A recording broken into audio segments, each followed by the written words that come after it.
Hi, welcome to How to Draw a Symbol. Today we're going to learn how to draw a fire axe. Let's start off by drawing the axe head with a short angled line here. From the bottom, draw a perpendicular line that curves downward ever so slightly. Then, a line going up and to the right, bulging out a bit. From the tip of the first line, draw a perpendicular line going the opposite direction.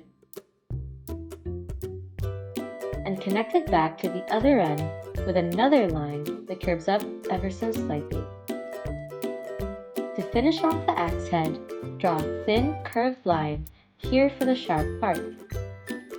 Next, draw the handle with a long line that goes down and to the left like so. At the bottom, draw a short curved line at an angle, followed by a line that curves slightly and goes back up to the axe head like so.